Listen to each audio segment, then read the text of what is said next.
국회 법사위 서울중앙지검 국감에서 나온 여상규 법사위원장의 웃기고 앉아있네 XX 같은 게라는 막말 발언이 후폭풍을 낳고 있습니다. 더불어민주당은 오늘 열린 원내대책 상임위원회 간사단 연석회의에서 여상규 위원장을 국회 윤리위원회에 제소하겠다고 밝혔습니다. 앵커 브리핑입니다. 문제의 발언은 어제 서울고검에서 열린 서울고검과 산하, 서울중앙지검 등에 대한 법사위 국감 여야 법사위원들의 1차 질의가 모두 끝난 뒤 나왔습니다. 여 위원장은 국회 패스트트랙 사건을 수사하고 있는 송삼현 서울 남부지검장을 향해 이를 수사하지 말라는 취지의 발언을 했습니다. 패스트트랙 문제는 순수한 정치 문제이고 사법 문제가 아니다. 그런 것은 정치 문제다. 검찰이 함부로 손댈 일이 아니다. 어느 것이 공정하고 정의로운지 잘 생각해야 한다는 것이 여상규 위원장의 말입니다. 여 위원장은 그러면서 철저하게 수사할 것은 수사하고 수사하지 말 것은 말아야 한다. 그것이 진정한 용기 있는 검찰이다. 그 판단은 물론 검사님 몫이다. 그에 대해 책임질 수 있어야 한다. 그게 진정한 검찰개혁이다고 강조했습니다.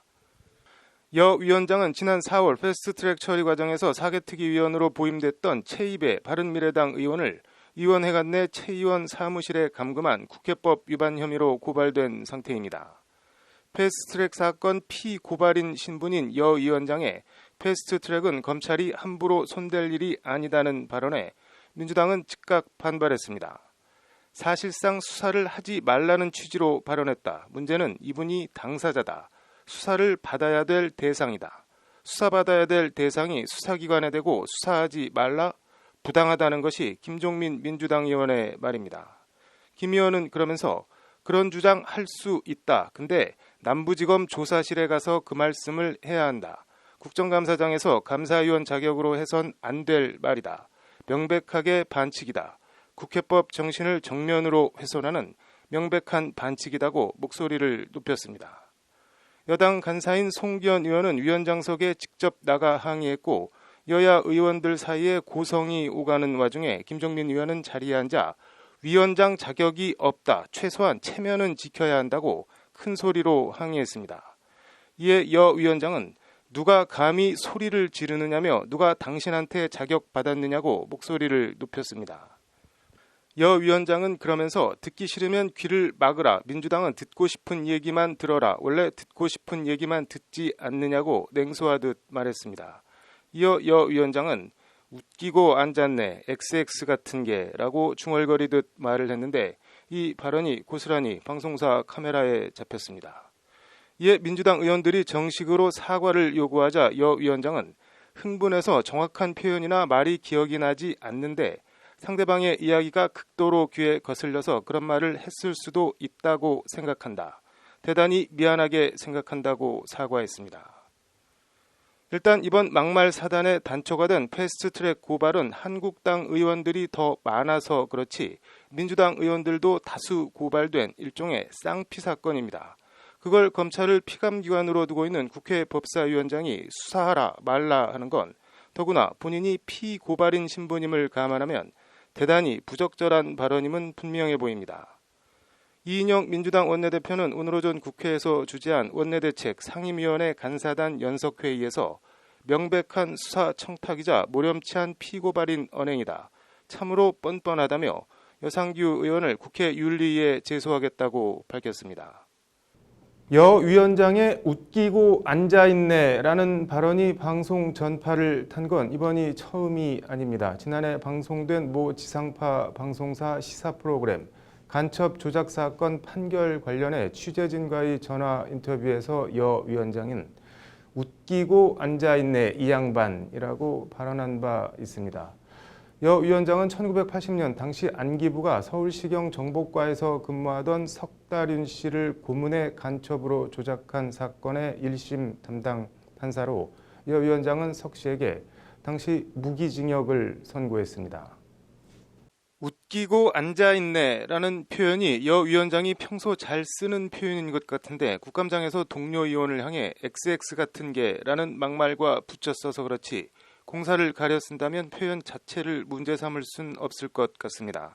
다만 어제 오늘 여 의원의 막말 논란을 두고 중국에서 시성으로 추앙받는 두보의 9일 남전 최씨장, 중양절의 남전 최씨 장원에서라는 제목의 7원 율시가 생각났습니다. 오늘은 절기상 찬이슬이 내린다는 할로이고 서울중앙지검 국감이 진행된 어제는 음력 9월 9일 중양절이었습니다. 음력 5월 5일 단오에 단오떡을 해먹으며 여자는 창포물에 머리를 감고 남자는 씨름을 하는 것처럼 음력 9월 9일 중양절엔 척사의 의미로 자줏빛 수유를 꽂거나 국화전, 국화주를 마시는 풍습이 있었습니다. 두보의 9일 남전 최씨장은 이 중양절의 풍경과 심경을 노래한 시입니다. 노거, 비추, 강자관, 흑내, 금일, 진군환, 늙어감의 가을 서럽지만 애써 마음 느긋이 같고 오늘은 그대 지극한 환대의 흥을 내본다로 시작하는 시는 명년, 차회, 지수건, 취파, 수유, 자세간, 내년 이 모임에 누가 건재할지 아는가, 취한 눈으로 수유까지 쥐고 가만히 들여다보네로 끝납니다. 네, 좀 많이 뜬금없지만 두보의 이 시가 생각난 건 여상규 위원장의 하얗게 흰 서리 같은 머리칼이 두보가 자주 쓰는 표현인 슬픈 가을, 서러운 가을이라는 뜻의 이 시에도 나오는 비추라는 단어와 겹쳐졌기 때문입니다. 내년 이 모임에 누가 건재할지 아는가, 두보의 많은 시가 그렇듯 뭔가 인생의 무상함과 쓸쓸함이 느껴집니다. 내년은 21대 총선이 있는 해입니다. 정권 심판론과 보수야당 심판론. 내년 국감에 누가 살아 돌아와 건재할지 개인적으로는 상당히 궁금합니다. 앵커 브리핑이었습니다. 대검이 오늘 부정부패와 선거 수사 등 직접 수사 역량을 필요 최소한도로 축소하고 수사검사가 아닌 별도의 전문 공보관 도입을 골자로 하는 네 번째 자체 검찰 개혁안을 발표했습니다. 앵커 브리핑입니다. 대검은 오늘 보도자료를 통해 종래 검찰의 직접 수사에 대하여 그 범위와 빈도가 과도하다는 논란이 있었다며 이 같은 개혁안을 발표했습니다. 이에 따라 검찰은 경제, 부정부패, 공직, 방위사업, 선거 분야 등 국민의 생명과 안전을 위협하고 공동체의 사회 경제 질서를 교란하는 중대범죄 대응에 직접 수사 역량을 필요 최소한도로 집중해 나갈 방침입니다. 대검은 헌법의 과잉금지, 비례의 원칙을 준수하고 검찰 내외부의 견제가 실효적으로 이루어지도록 시스템을 고쳐나가는 등 검찰권의 절제된 행사를 통해 국민의 인권을 철저히 보장하겠다고 강조했습니다. 대검은 다원화되고 전문화된 우리 사회의 발전 속도와 추세에 부합하도록 검찰권 행사 방식의 변화가 필요한 시점이라며 이같이 밝혔습니다. 언론을 상대로 수사 공보 업무를 전담하는 별도의 전문 공보관 제도도 시행됩니다. 대검은 종래 국민적 관심이 집중된 중대사건 수사에 대한 언론 취재 과정에서 수사 내용이 외부로 알려져 사건 관계인의 명예와 인권을 침해한다는 논란이 있었다고 전문 공보관 도입 배경을 설명했습니다. 이에 따라 수사 공보 수요가 많은 서울중앙지검에는 차장급 검사가, 그 외 일선 검찰청에는 인권감독관이 전문 공보관으로 지정됩니다. 서울중앙지검의 경우 현재 형사부와 특수부 등 각 분야별로 수사와 공판을 담당하는 1, 4차장 검사와 별도로 차장급 검사를 전문 공보관으로 새롭게 보임하겠다는 겁니다. 대검은 수사 상황이나 내용을 정확하게 숙지하고 수사 담당자와 유기적으로 소통하기 위해 검찰 밖 인사는 배제하고 검찰 내부 인사를 전문 공보관에 보임할 방침입니다. 이를 통해 차장검사 등 수사 담당자가 수사와 공보를 병행해 검언 유착 논란이 끊이지 않았던 기존 방식에서 탈피해 수사와 공보를 분리하겠다는 것이 전문 공보관 도입 취지입니다. 전문 공보관 도입은 검찰 직제를 개정해야 되어서 법무부 등 관계부처와 협의가 필요합니다. 대검은 전문 공보관 제도 도입으로 수사와 공보가 명확히 분리되어 수사 보안이 강화되고 국민의 알 권리도 보다 충실히 보장될 것으로 기대한다고 밝혔습니다. 대검은 인권 침해 논란을 불식시키고 사건 관계인의 명예와 인권 침해를 방지하는 한편 정제된 공보를 통해 언론의 비판과 감시 기능을 보장하기 위한 획기적 조치와 제도 개선을 강구하고 있다고 덧붙였습니다. 앞서 조국 법무부 장관은 지난 8일 서울중앙지검을 비롯한 3개 거점청에만 반부패 수사부를 필요 최소한도로 설치하는 내용으로 이달 중 검찰청 사무기구에 관한 규정을 개정하겠다는 내용 등이 포함된 검찰 개혁안을 직접 발표한 바 있습니다. 조 장관은 이날 발표에서 공개 소환 금지를 포함하여 수사 과정에서 인권 침해 방지를 위한 형사사건 공개금지 등에 관한 규정도 이달 중 제정하겠다고 밝혔습니다. 대검 관계자는 이와 관련 검찰은 국민의 엄중한 뜻을 받들어 인권 보장을 최우선 가치로 하는 헌법 정신에 입각하여 검찰권 행사 방식, 수사 관행 및 내부 문화 등에 관하여 스스로를 겸허하게 돌아보면서 능동적으로 개혁을 추진하고 있다고 말했습니다. 이 관계자는 그 일환으로 특수부 축소, 파견검사 전원 복귀, 공개소환 전면 폐지, 심야조사 폐지, 검사장 전용 차량 중단 등을 발표하였고 제도적 완결이 필요한 부분에 대하여는 법무부와 협의하고 있다고 덧붙였습니다. 네, 수사와 공보의 분리, 원론적으로는 100% 맞는 방향입니다. 다만 일정한 한계도 있어 보입니다. 직접 수사를 하고 있는 검사가 아닌 수사 내용을 잘 파악하고 있는 검사가 대언론, 공보 업무를 담당하는 게 본질적으로 어떤 차이가 있을까 하는 부분입니다. 검찰과 언론, 검언 유착 논란은 대한민국 출입처 중에서도 검찰 출입기자단이라는 가장 높은 출입처 진입 장벽을 치고 끼리끼리 악어와 악어새 노릇을 한다는 의심에서 기인하는 게 아닌가 싶습니다. 이참에 진정한 국민 알 권리와 검언 유착 논란을 해소하기 위해 최순실 국정농단 특검에서 했던 공개 브리핑 제도를 검찰이 도입하는 건 어떨까 합니다. 술집에서 기자실에서 끼리끼리 음습하게 정보를 주고받는 게 아니라 국민적 관심이 높은 주요 사건에 대해선 공개 브리핑을 하고 합리적이고 상식적인 질문과 답변을 하게 한다면 지금 조국 장관 일가 수사 관련한 논란 같은 건 애초 생기지도 않지 않았을까 하는 생각입니다. 앵커 브리핑이었습니다.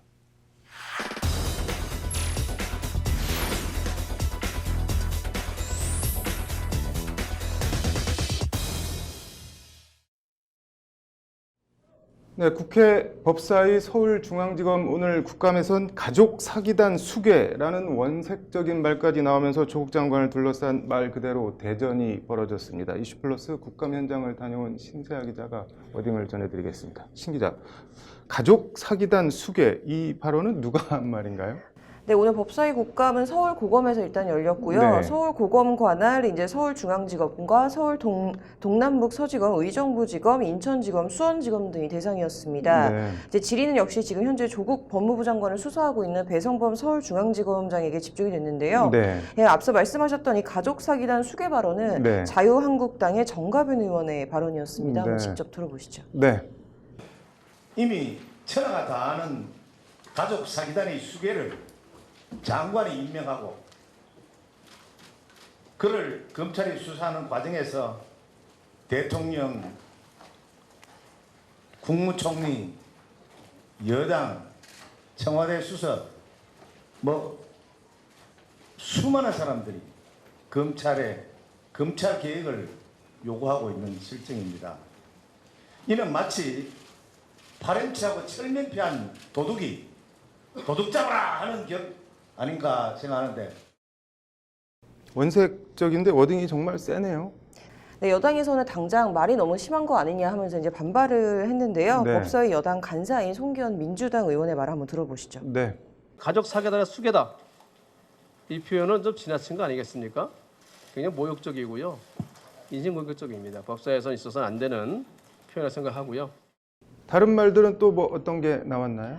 네, 또 그 장제원 자유한국당 의원과 네. 이제 앞서 이 송기현 의원은 서로 이제 한마디씩 하고 만 게 아니라 직접적으로 굉장히 고성이 오가기도 했는데요. 네. 한번 직접 들어보시죠. 네. 얘기하지 말자 그랬잖아요. 발언권 얻지 않으면. 송기현 의원 그걸 내로남불이라 그래요. 내가 어제 당신 내로남불이라 그래요. 지난주에 분명히 얘기했잖아요. 딴 사람 얘기할 때 하지 말자고. 그만하세요. 네, 그래서 오늘 얘기 안 한 거야. 아까 말씀하실 때. 말씀하실 때 얘기 안 한 거라고 내가. 하세요. 예, 네? 그만들 하십시오. 그 예, 버릇을 이렇게 예. 못 버리고 그래. 말씀하실 때. 뭐 정말 끝까지 가는 것 같은데 또 다른 말은 어떤 것들이 있나요? 이 조 장관을 수사하고 있는 검사들에 대한 이제 일부 네티즌들의 비난과 이제 압박에 대한 성토도 자유한국당에서 나왔는데요. 네. 이제 나라가 미쳐 돌아가고 있다라는 이제 좀 이런 발언까지 나왔습니다. 네. 장지원 의원의 말을 한번 들어보시죠. 네. 인터넷상에서 중앙지검장님, 이 여검사에 대해서 테러를 하고 있다는 보도가 났는데요. 윤석열 검찰총장에 대해서도 칼이 꽂힌 인형이 배달되고 있는 상황입니다. 지금 검사들에 대한 인터넷상 문자, 또 소포, 우편물 이런 걸로 테러를 당하고 있는 검사나 수사관이 있으면 저에게 그거 제가 볼 때는 지금 알고 있을 겁니다. 중앙지검장께서는 어떤 사람이 집중적으로 나라가 미쳐 돌아가고 있어요. 지금 범죄자 수사를 막는 사람들이 광장에서 인민재판 광장을 만들고 있는 미쳐 돌아가는 나라입니다. 지금. 뭐 역시 원색적인데 여당이 가만히 있진 않았을 텐데 뭐라고 응수를 했나요? 네, 한마디로 그동안 이 조국 장관 일가에 대한 검찰 피의 사실 유출과 언어 테러를 한번 생각해봐라. 검찰이 당한 건 일도 아니다라는 반응인데요. 네. 김종민 민주당 의원 말을 한번 들어보시죠. 네. 한 가지 제가 의사진행 겸해서 말씀을 좀 드리면 좀 전에 우리 존경하는 장제원 의원님께서 인터넷 댓글에 이제 테러 수준의 얘기가 나오고 있다라고 해서 우려하는 말씀을 주셨습니다. 저도 똑같이 걱정을 합니다.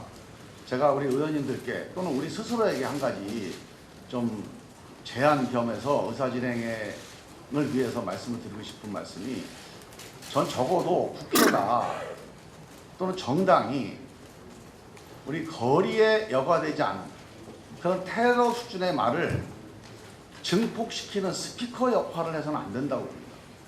저는 검찰에 대한 막말과 언어폭력도 있지만 조국 장관과 조국 장관 가족에 대한 2달 동안의 언어폭력과 테러가 검찰 그 여검사의 수백 배에 달할 거라고 봅니다. 우리가 만약 여야로 나눠서 자기에게 유리한 그런 테러, 언어폭력을 네, 시간상 하나만 더 보고 갈까요? 또 어떤 말들이 나왔나요? 네, 좀 어둠은 빛을 이길 수 없다면서 이제 검찰에게 굉장히 철저한 수사를 주문을 했는데요. 네. 이 발언을 했던 이 자유한국당 주광덕 의원과 네. 또 이어서 민주당 백혜련 의원 말을 한번 들어보시죠. 네. 어둠은 빛을 이길 수 없고 거짓 또한 절대로 진실을 이길 수는 없습니다. 아무리 대통령을 비롯한 정권이 그리고 여권이 그리고 광장에서 부르짖는다 하더라도 눈치 살피지 마시고 증거와 진실을 쫓아서 법과 원칙에 따라 엄정하게 수사해 주시기 바랍니다. 이 조국 사태에 대하여 엄정한 진실 규명에 대한민국의 명운이 걸려 있다는 점을 검찰 가족 모두 명심해 주시기를 바랍니다. 검찰 개혁에 대한 국민들의 열망이 드높았지만 이렇게 서초동에 100만이 넘는 인파가 모여서 검찰 개혁에 촛불을 든 것은 유사일의 처음인 것 같습니다. 그만큼 국민들의 검찰 개혁에 대한 열망이 우리 실질적으로 고쳐야겠다는 그 의지가 어느 때보다도 강력한 때라고 봅니다. 정의는 정의로울 뿐만 아니라 정의롭게 보여져야 된다. 그리고 수사는 수사의 내용뿐만 아니라 수사의 시기, 방식도 굉장히 중요하다는 얘기를 합니다. 조국 장관에 대한 수사는 저는 철저하게 이루어져야 된다고 봅니다. 고위공직자에 대한 수사는 어떤 사건보다도 더 철저하게 이루어져야 된다. 그러나 지금 국민들이 많이 검찰에 대해서 반발을 하고 이렇게 촛불을 드시는 이유는 그 이유가 다 있다고 보입니다. 네, 아무튼 오늘 법사위 이 국감은 기승전 조국으로 제기된 의혹 전반과 검찰 수사에 대해서 여야 모두가 엄청난 공방을 벌였습니다. 네, 뭐 말씀하신 대로 말 그대로 기승전 조국이었네요. 오늘 잘 들었습니다. 네, 화성 연쇄 살인 사건 8차 사건의 진범을 놓고 논란이 일고 있습니다. 남승한 변호사의 시사법률입니다. 남 변호사님, 이게 뭐 이미 범인이라고 잡혀서 옥고까지 다 치르고 나왔는데 지금 이춘재가 이것도 자기가 한 거다 이렇게 자백하면서 지금 논란이 되는 거잖아요. 네, 소위 8차 사건이라고 하는 네. 건데요. 이게 1988년 9월 16일에 경기도 이제 화성군 태안읍에 주택에서 방 모양이 성폭행당한 채 이제 살해된 것이었습니다. 네. 이제 당시 현장에서 범인의 것으로 추정되는 음모 8개인가를 발견했고요. 네. 그 다음 해에 경찰이 22살이던 이 윤 씨를 범인으로 검거했습니다. 네. 근데 이 채모에 뭐 카드뮴, 뭐 티타늄이라고도 하고 카드뮴이라고도 네. 하는데 카드뮴이 발견됐다고 하는 건데요. 네. 그래서 이 카드뮴이 많이 있는 중금속이 많이 사용되는 그 업종에 종사하는 사람이 범인이다 이렇게 추정하고 이제 그 카드뮴 같은 것을 많이 사용하는 철공소나 뭐 농기구 수리소 네. 뭐 이런 곳 등을 다니면서 뭐 수백 명 사람들의 음모 등을 채취해서 네. 이걸 국과수에 보낸 다음에 이걸 뭐 방사성 동위원소 감별법 등을 통해서 윤 씨의 현장 채모와 윤 씨의 채모가 일치한다 이렇게 해서 특정했다고 하는 것이고 네. 그것에 근거해서 이제 유죄 판결이 선고되고 확정까지 된 것입니다. 이게 그 일일이 압수수색 영장을 받아서 그 수백 명 채모를 받았을 것 같지는 않은데 이게 법적으로는 어떻게 되는 건가요? 아마도 뭐 네. 그때 당시 수사를 어떻게 했는지 잘 알지는 못하겠지만 문제가 안 된 것으로 비춰보면 이건 당연히 압수수색 영장으로 하지 않았을 거고요. 네. 그 무렵에 꽤 권위적인 경찰 수사 관행이나 이런 거에 네. 비춰보면 다니면서 채모 등을 임의 제출 받았을 것으로 보입니다. 뭐 네. 그래서 임의 제출한 다음에 검사하지 않았을까 이렇게 생각됩니다. 이 윤 씨 입장은 그러니까 수사 당시에는 자백을 했고요. 네. 1차 판결, 그러니까 1심 판결 당시까지도 자백을 하고 있었는데 항소심부터 부인하기 시작했습니다. 이게 네. 고문에 의해서 그렇게 한 것이다 이렇게 하면서 부인했는데 네. 고문의 증거가 없다고 해서 항소가 기각됐고요. 네. 그 뒤에 뭐 감옥에 있는 동안에 네. 형을 복역하는 동안에 언론과의 인터뷰 등을 통해서 본인이 하지 않았다고 꾸준히 주장해 왔습니다. 지금 이후에도 네. 마찬가지로 같은 반응을 보이고 있는데 네. 뭐 마찬가지로 나는 하지 않았다고 주장하고 있습니다. 네. 이게 뭐 경찰이 조사를 해봐야겠지만 만약에 윤 씨가 범인이 아니라면은 법적으로는 이게 어떻게 되는 건가요? 그러면? 이제 윤 씨가 범인이 아니라면 재심 네. 사유에 해당합니다. 우리 형사소송법은 420조에서 여러 가지 재심 사유를 규정하고 있는데 그 중에 네. 5호에 보면 뭐 유죄 선고를 받은 자에 대해서 무죄 또는 면소를 할 만한 뭐 명백한 증거가 발견된 때를 얘기를 하고 있습니다. 네. 근데 이 춘재가 자백을 한 것만 가지고는 아직 이 유 씨에 대해 무죄나 면소를 선고할 명백한 사유가 발견됐다고, 명백한 증거가 네. 발견됐다고 보기는 어려운데 네. 아까 말씀하신 대로 무죄가 확실하다면 이거는 재심 사유에 해당하니까 재심으로 무죄 판결을 선고해야 합니다. 네. 뭐 그렇게 되면은 20년 뭐 청춘 전부를 네. 감옥에서 보낸 건데 강간살인범 누명을 쓰고 이거 뭐 보상 같은 거는 어떻게 되나요? 그러면? 네, 뭐 두 가지가 가능한데요. 네. 형사보상법이 있습니다. 형사보상 및 명예회복에 관한 법률이라는 법이 있는데 네. 그 법에 의한 보상을 받을 수 있고요. 네. 근데 그 법에서는 그런 보상 외에 국가배상이나 손해배상을 청구하는 권리를 제한하지 않습니다. 네. 그러니까 당연히 손해배상도 청구할 수 있는데요. 네. 형사보상은 뭐 별다른 큰 금액이 되지 네. 않는다고 흔히 얘기하고요. 손해배상이 인정되면 네. 위자료 배상 등이 좀 큰 금액이 인정될 수 있는데 네.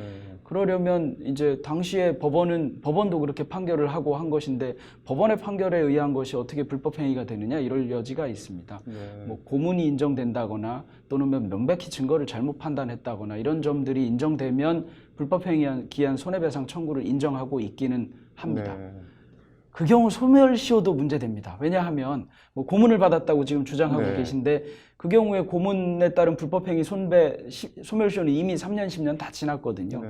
그런 경우에 우리 법원은 그 고문이나 이런 거에 대한 무죄 판결 또는 뭐 이런 혐의 없음 판결이 선고되고 이런 마당에 어떻게 이분이 고문받았다고 주장할 수 있느냐 이러면서 소멸시효와 관련된 국가의 항변을 권리남용이라고 본 사례가 있기는 합니다.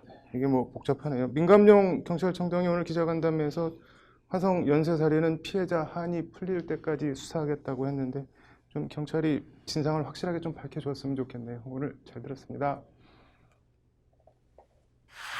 네, 동양대 표창장을 위조한 혐의로 1차 기소된 조국 법무부 장관 부인 정경심 교수 측이 18일로 예정돼 있는 첫 재판을 미뤄달라고 재판부에 연기 신청을 했습니다. 윤수경 변호사의 이슈 속 법과 생활입니다.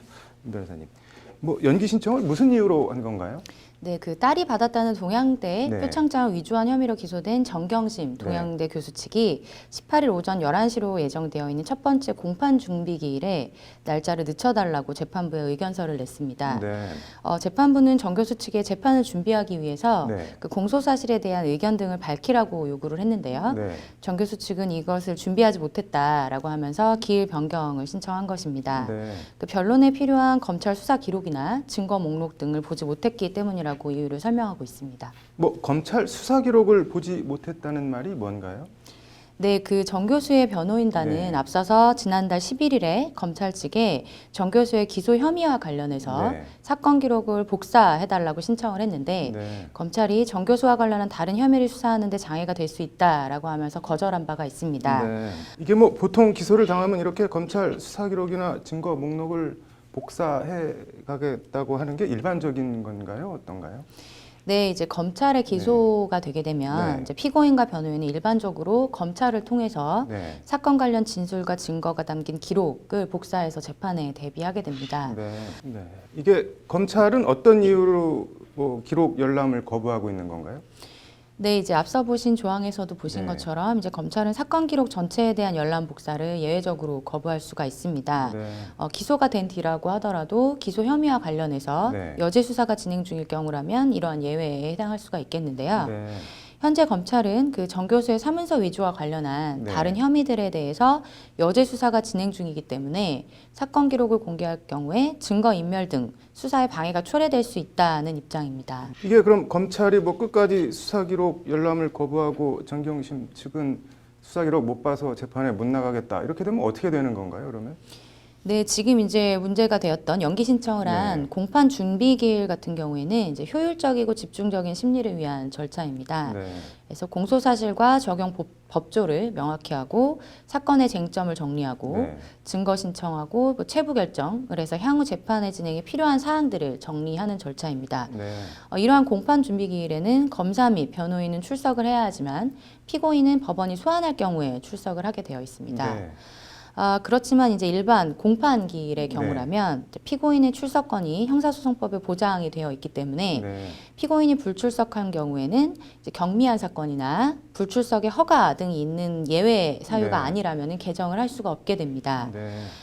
피고인이 출석하지 않으면 개정할 수 없는 경우에 이 경우에 또 구속이 되어 있는 경우라고 한다면 네. 교도관이 이제 인치해서 강제로 법원에 오도록 할 수는 있는데 네. 그렇게 이제 구속된 경우가 아니라면 공판 심리 중에 피고인이 한 번 불출석을 하게 되면 원칙적으로 공판 기일의 진행이 불가능하기는 합니다. 네. 그렇지만 현실적으로 이러한 경우에 이제 피고인이 불출석을 일종의 이제 도망할 염려로 보아가지고 법관에 의한 구속영장이 발부될 수 있기 때문에 네. 무작정 이제 불출석으로 재판에 일관하는 것은 좀 어려움이 있습니다. 뭐 계속 불출석할 수는 없다는 말로 들리는데 재판 시작도 하기 전에 기싸움이 대단한 것 같네요. 오늘 잘 들었습니다. 네, 조국 법무부 장관 동생에 대한 검찰 구속영장 기각을 두고 논란이 일고 있습니다. 이슈플러스 장한지 기자와 얘기해 보겠습니다. 장 기자, 법원에서 영장을 기각했는데 사유부터 좀 다시 볼까요? 네, 조국 장관 동생 조 씨는 웅동학원 이제 교사 채용 대가로 브로커 2명에게 각 1억 원씩 총 2억 원을 받은 배임 수재 혐의, 그리고 허위 소송을 벌여서 웅동학원에 100억 원대 채무를 발생시킨 배임 혐의, 그리고 증거인멸 혐의 등을 받고 있습니다. 네. 서울중앙지법 명재권 영장전담 부장판사는 이제 네. 지난 8일 조 씨에 대한 구속 필요성을 심리한 뒤에요. 네. 어제 새벽 2시 23분쯤 구속영장을 기각했습니다. 네. 명판사는 배임 혐의에 대해서는 다툼의 여지가 있는 점, 배임 수재 혐의 관련해서는 광범위한 증거 수집이 이뤄진 점, 조 씨가 혐의를 대체로 인정하고 있는 점 등을 들어서 현 단계에서 구속의 사유와 필요성, 상당성을 인정하기 어렵다는 것이 영장 기각 사유입니다. 네, 이게 뭐 각각의 사유에 대해서 좀 짚어볼까요? 일단 배임죄는 다툼의 여지가 있다는 기각 사유, 이건 뭐 어떻게 봐야 하나요? 네, 조 씨는 웅동학원을 상대로 51억 원대 공사대금 청구 소송이 제기됐을 때 이제 공사를 해서 돈을 받아가려는 채권자 지위, 그리고 웅동학원 사무국장이라는 이중적인 지위에 있었습니다. 때문에 이른바 셀프 소송이라는 논란도 제기됐는데요. 소송에 대응하지 않는 무변론으로 일관을 해서 결국 웅동학원이 패했습니다. 이는 조 씨가 웅동학원 사무국장으로서의 할 일을 다 하지 않아서 이제 학원에 이자까지 포함해서 총 100억 원대 상당의 채무를 발생 발생시킨 손해를 네. 끼쳤으므로 이제 배임에 해당한다는 것이 검찰의 논리입니다. 네. 하지만 법원은 배임 혐의에 대해서 네. 다툼의 여지가 있다고 본 건데요. 네. 쉽게 말해서 조 씨 측 해명대로 어차피 해도 질 가능성이 100%인 소송을 굳이 변호사를 사서 할 일이 뭐가 있느냐. 네. 돈 들여서 소송을 하게 되면 오히려 그게 배임 혐의가 인정될 수 있다. 이런 논리입니다. 네. 신현호 변호사의 말을 직접 들어보시죠. 네. 아마 제일 큰 거는 법리 다툼이 좀 있지 않는가 싶어요. 업무상 배임죄는 세계적으로 다 없애는 추세거든요. 이거는 자기 업무를 하다가 발생된 사고들이기 때문에 그래서 이거는 없애져. 이건 단순히 민사적으로 손해배상 책임을 묻거나 그래서 지금 형사법 학계에서는 배임죄 없애자는 학설이 오히려 더 다수설인 것 같아요. 네, 배임죄 기소는 그동안 코에 걸면 코걸이, 귀에 걸면 귀걸이식으로 남용되어 온 측면이 있습니다. 네. 멀리 갈 것도 없이 MB 정권에서 검찰이 정현주 당시 KBS 사장을 배임죄로 거서 기소를 하고 네. 이제 사장 자리에서 끌어낸 적이 있습니다. 네. 결국 당시 사장은 대법원에서 무죄 판결을 확정받았고요. 네. 검찰 과거사위는 이 사건에 대해서 검찰의 대표적 기소권 남용 사례로 발표한 바 있습니다. 네. 배임 수재 이 부분은 어떤가요? 1억씩 돈을 줬다는 사람들은 이미 다 구속이 됐잖아요. 네, 그렇습니다. 통상 뇌물이나 배임 수재는 이제 돈을 준 사람보다 네. 돈을 받은 사람이 더 강하게 처벌받곤 합니다. 네. 조 장관 동생 이제 영장 기각 관련해서도 가장 큰 논란이 되는 부분도 이 지점인데요. 네. 형평성이나 형사소송법 제70조가 적시하고 있는 구속 사유 가운데 하나인 범죄의 중대성에 비춰봐도 네. 이 정도면 영장이 발부되는 것이 당연하다는 지적입니다. 네. 강신업 변호사의 말을 들어보시죠. 네. 그 돈 받았다는 박모 씨, 조모 씨가 이미 구속이 됐는데 그 사람들과 형평성이 있는가 하면 그 다음에 교사 채용과 관련해서 돈을 받았다는 것은 재단 비리, 배임 수재인데 좀 악질적인 범죄로 봐요. 그래서 이제 범죄의 중대성이라든지 배임 수재 혐의는 인정되지만 광범위한 증거 수집이 이루어졌고 조 씨가 혐의를 인정하고 있는 점 등에 비춰보면 구속 필요성이 없다. 이 기각 사유 이 부분은 어떤가요? 네, 이 부분은 법조계에서도 의견이 엇갈리는 부분입니다. 네. 원론적으로 이제 불구속 수사, 불구속 재판이 맞습니다. 그런 방향으로 가야 하는 것도 100% 맞는데요. 네. 하지만 논란은 이 정도 사안이라면 통상적으로 영장이 발부됐는데 네. 왜 조국 동생부터냐, 조국 동생은 왜 기각이 된 거냐, 뭐가 있는 것 아니냐 이런 의심이 또 나오고 있습니다. 네. 강 변호사의 말을 다시 들어보시죠. 네. 또 그 사람들의 해외 도피를 교사하고 또 그 사람들한테 허위로 돈을 받지 않았다라고 하는 그런 확인서를 쓰도록 또 종용한다든지 그러면 이제 그런 것들은 증거인멸의 어떤 위험성이 크다고 볼 수 있는 것이고 그 특별하게 허리디스크 수술을 해야 되는 어떤 급성 질환이 아니었음에도 불구하고 허리디스크를 이유로 해가지고 입원했다고 그러면서 영장 실질심사 기일을 연기해달라고 한다든지 이런 것들은 도피의 우려가 있다고 볼 여지가 있고 아까 말씀하신 대로 조 씨의 배임 수재 증거들은 상당 부분 수집이 됐고 네. 됐다고 법원은 보고 있고 또 이런 가운데 조 씨는 혐의를 인정하고 있는데요. 네. 그러면 그 전에 해외 도피 교사나 증거인멸 시도 등은 이제 눈을 딱 감고 영장을 기각한 것 아니냐 하는 그런 지적도 나오고 있습니다. 마지막으로 하나만 더 볼까요? 지금 이게 더 논란이 되는 게 조 장관 동생이 영장 실질 심사를 포기했는데 영장이 기각됐다는 거 아닌가요? 네, 법원 통계에 따르면 2015년부터 2017년까지 구속 심사를 포기한 피의자 32명에 대해서 네. 이제 100% 영장이 다 발부가 됐습니다. 네. 피의자가 영장에 적시된 범죄 혐의들을 인정하고 있다고 법원이 판단을 한 건데요. 네. 통상 유죄 선고 시에 징역형이 예상되는 경우 도주를 방지하기 위해서 구속영장을 발부하는 게 일반적인데 이제 조 장관 동생의 경우에는 다툼의 여지가 있는 배임 혐의를 제외하고 네. 이제 배임 수재만 놓고 봐서라도 네. 이제 징역 5년 이하 또는 1,000만 원 이하의 벌금에 처해집니다. 네. 이제 유죄가 인정되면 징역형 선고가 유력한데요. 네. 구속 심사를 포기한 피의자에 대한 영장을 기각한 건 이례적이라는 지적입니다. 여태까지 심사하지 않은 것들은 100% 영장이 발부됐다 그러는데 이분이 유일하게 기각이 돼서 이상하게 생각하고 있고요. 뭐 검찰이 영장을 다시 청구할 것 같다고 하니 지켜봐야겠네요. 이번에는 어떻게 될지. 오늘 잘 들었습니다. 네, 유시민 사람 사는 세상 노무현재단 이사장과 정경심 동양대 교수 자산관리사와의 인터뷰 논란이 확산되고 있습니다. 오늘 이호영 변호사의 뉴스와법에서는 알릴레오 공방에 대해서 얘기해 보겠습니다. 이 변호사님 어서 오십시오. 네, 안녕하세요. 네, 일단 이 알릴레오 공방이 무슨 내용입니까? 네, 한마디로 그 알릴레오에서 이제 김경록 자산관리사와의 인터뷰 내용을 방송을 했는데 이게 악마의 편집이다. 라는 지금 논란이 나오고 있는 것입니다.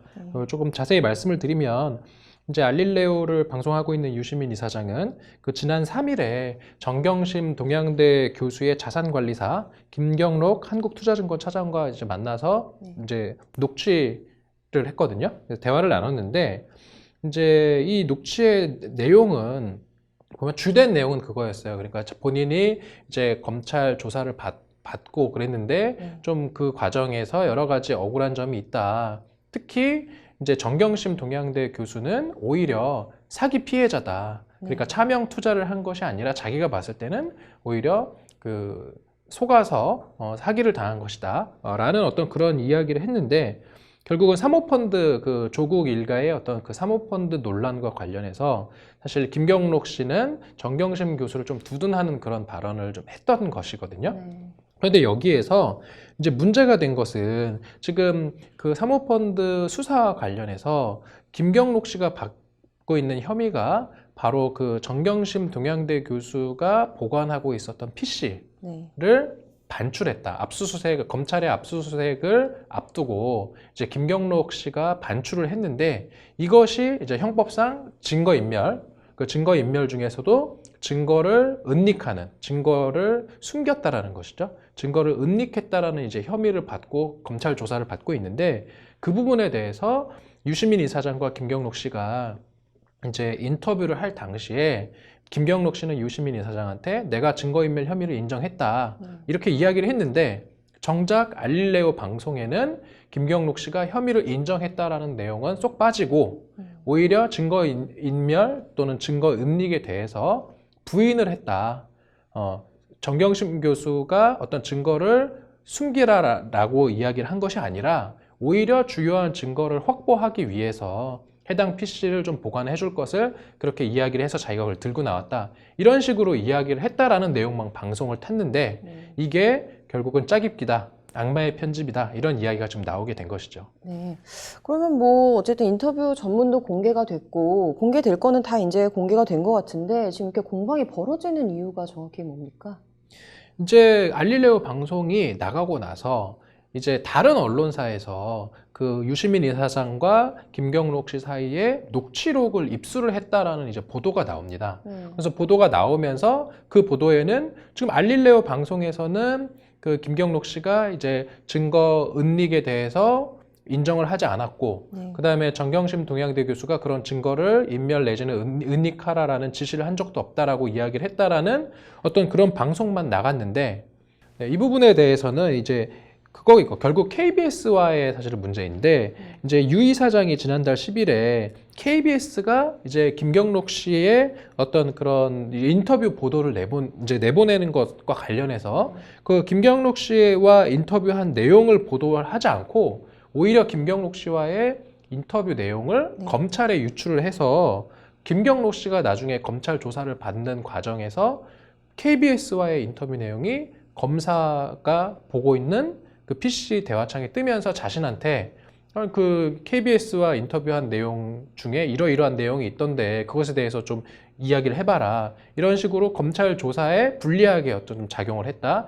이런 이야기가 나오면서 사실 이제 알릴레오 방송에서 그 KBS의 어떤 그런 그 김경록 씨와의 인터뷰 대화 유출 이 부분을 문제 삼게 되자 이제 KBS에서도 그게 아니다. 자기들은 팩트를 확인하기 위해서 검찰에 확인을 했던 것이지 그 김경록 씨와의 대화를 그대로 유출시킨 것은 아니다. 이제 이런 이야기들이 나오면서 공방이 벌어지고 있는 것입니다. 네.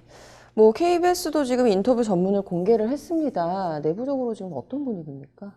이제 KBS가 이제 지난 10일에 이제 홈페이지를 통해서 이제 자신들이 그 김경록 씨와 나눴던 그 인터뷰의 녹취록을 공개를 했습니다.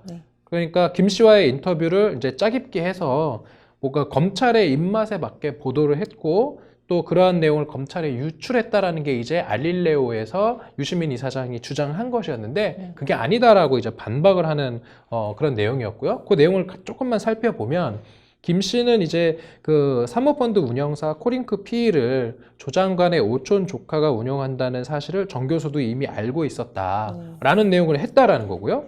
또 정 교수가 그 2차 전지업체 WFM인데 이 WFM에 관한 분석을 김경록 씨 자신에게 문의를 했었다. 이런 내용도 들어 있었다라는 내용을 지금 밝히고 있는 것입니다. 네. 이제 인터뷰 전문에 나왔듯 이제 김 씨는 컴퓨터 교체를 했습니다. 그리고 이제 하드디스크에 대해서는 자신은 전혀 손을 대지 않고 그대로 제출했지만 그 행위 자체로 증거 인멸이라고 인정을 하는 게 맞다라는 취지의 발언을 했는데요. 이 김 씨 행위 이 자체로 이걸 증거 인멸이라고 볼 수 있습니까? 저는 결론적으로 말씀드려서는 아직은 조금 부족한 것 같습니다. 이게 저도 이제 그 녹취록을 좀 봤는데 보면은 이제 김경록 씨가 이런 말을 해요. 제가 인정을 했습니다. 여기서 인정했다라는 건 증거인멸 혐의 부분인 것 같아요.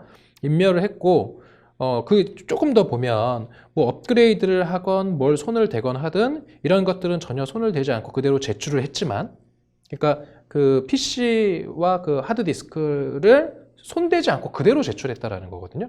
그러면 일단은 그것을 해석을 하면, 김경록 씨는 혐의를 인정했다라고 말은 하지만, 그 내용을 들여다보면 손을 대지 않고 그대로 제출했기 때문에 일단 증거인멸죄에서 인멸은 절대로 안 되는 거예요.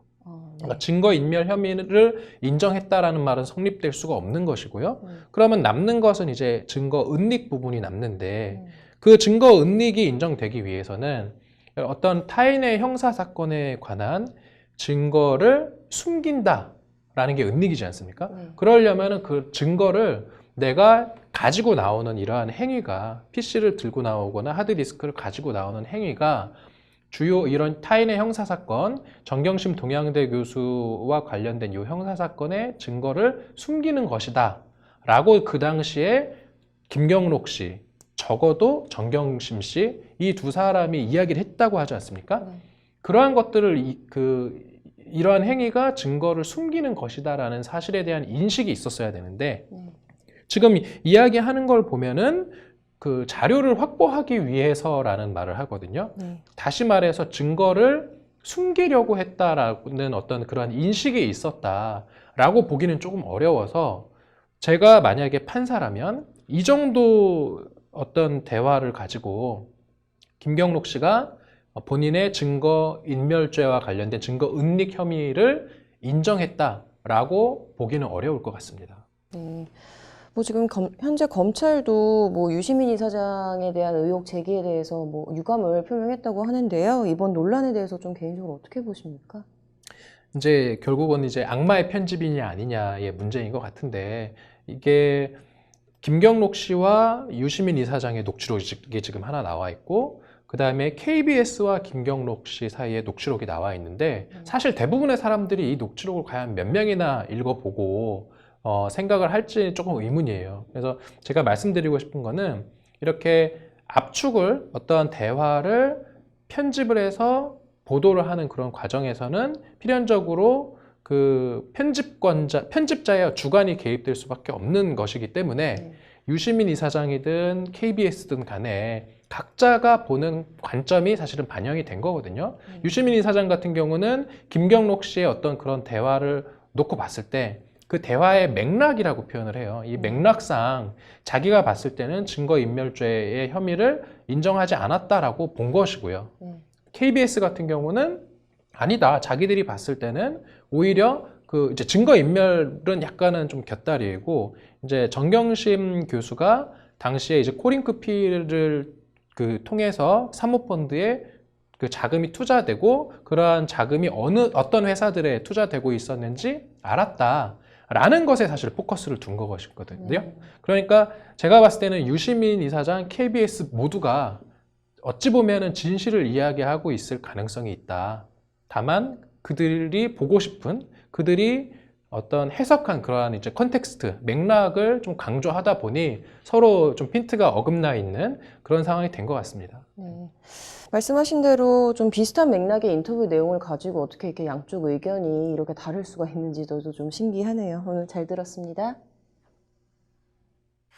법률방송에서는 최근 몇 년 사이 급격하게 오른 최저임금 때문에 편의점 점주들이 힘들어한다는 보도를 얼마 전 전해드렸는데요. 그럼 최저임금이 올라서 편의점 아르바이트생들은 살림살이 좀 나아지면서 만족하고 있을까요? 편의점 공화국의 그늘, 오늘은 그 세 번째 보도로 편의점 알바로 대변되는 양극화 얘기해 보겠습니다. 신세아 기자입니다. 지방 중소도시 한 편의점에서 일하는 여대생 A씨. 흔히 편의점 알바하면 계산대에서 바코드 찍는 것만 떠올리기 십상이지만 물건 디스플레이에 재고 파악, 창고 정리 등 하는 일이 생각보다 꽤 많고 복잡하다고 합니다. A씨는 일도 일이지만 알바생을 한여대하듯 하는 이른바 진상 손님 때문에 받는 스트레스가 상당하다고 합니다. 진상 손님이 많아요. 막대하는 손님들이 많아요. 보통 아저씨들이나 아줌마들 같은 경우 아랫사람 대하듯이 물건 던지고 가고 짜증내고 별것도 아닌데 그냥 짜증내는 손님들도 많아요.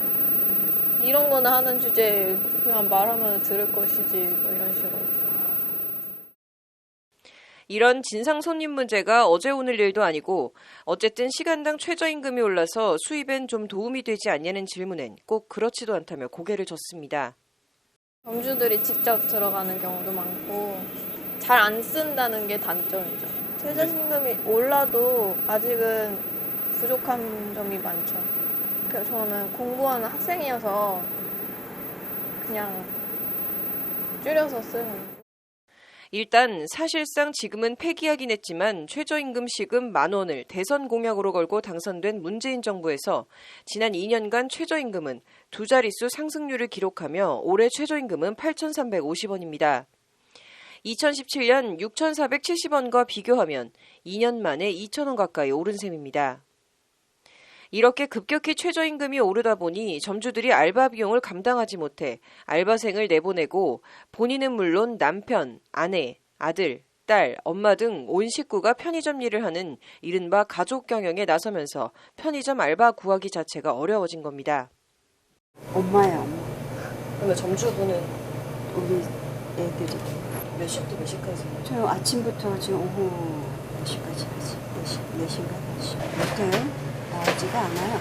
뭐 인건비도 오른 상태에서 뭐 수당 같은 것도 다 줘야 되니까 진짜 어려워요. 이 편의점 점주 어머니가 말하는 수당은 주휴수당을 말합니다. 주휴수당은 일주일 동안 규정된 근무 시간을 넘겨 근무한 근로자에게 주휴일에 근무하지 않아도 유급수당을 주는 걸 말합니다. 현행법은 주 15시간 이상 근무한 근로자에 대해 의무적으로 소정의 주휴수당을 지급하고 있습니다. 올해 1월부터 관련 법안이 개정돼 시행 중입니다. 24시간 영업을 하며 알바생들에게 가게 운영을 상당 부분 운영할 수밖에 없는 점주들에겐 최저임금 인상에 이어 주휴수당은 말 그대로 엎친 데 덮친 격입니다. 오픈 초기 때 4명, 얼마 전까지 올 초까지만 해도 3명, 지금은 주말에 1명, 아침에 1명 쓰고 있습니다. 편의점 보면은 거의 인건비라고 보시면 되는데 실질적으로 마진에서 지금 띄어서 인건비를 줘야 되는 부분에 있는데 그렇게 하다 보면 남는 게 거의 없다고 보시면 됩니다. 그러다 보니 최저임금은 올랐어도 근무하는 시간이 크게 줄어 정작 전체 임금은 깎이는 최저임금 상승의 역설이 편의점 알바생들에게 벌어지고 있는 겁니다. 전 아침 7시부터 1시요. 사장님이 더 오래 일하시긴 하세요. 상품입니다. 1시부터 12시. 2+1 행사 상품입니다. 편의점 알바생이 점주가 힘들지 않을까 걱정하는 아이러니한 상황. 최저임금 인상과 주휴수당 제도가 시행되면서 편의점 업계에선 또 쪼개기라고 부르는 일주일에 14시간 이내로만 일을 시키는 초단기 알바 현상까지 벌어지고 있습니다. 점주들이 직접 들어가는 경우도 많고 그리고 그런 주휴수당 같은 걸 피하려고 일부러 딱 사람들을 일부러 더 많이 쓴다든지. 같은 시간을 일하게 해도 알바를 여러 쪽에서 고용하면 주휴수당을 주지 않아도 되니 한 푼이라도 비용을 아껴야 하는 점주 입장에선 어쩔 수 없는 측면도 있습니다. 그게 이제 손익하고 또 직결이 되니까 이제 최저임금이 그렇게 하다 보니까 제일 많아지는 게 가족 경영, 그 다음에 이제 쪼개기 알바, 그게 제일 많아지는 거죠. 더 좋지 않은 경우도 있습니다. 편의점 알바생들의 인터넷 카페에 올라온 아르바이트생이 3개월마다 바뀌는 이유라는 제목의 글입니다. 최저임금을 다 지급하지 않아도 되는 수습기간 3개월 동안만 알바로 쓰고 수습 기간이 끝나면 갖은 이유를 붙여 바로 해고한다는 내용입니다. 사장님이 시키는 일을 최선을 다해 열심히 했지만 수습 마지막 날 불친절하다는 손님들 민원이 많으니 내일부터 그만 출근하라고 해고 통보를 받았다.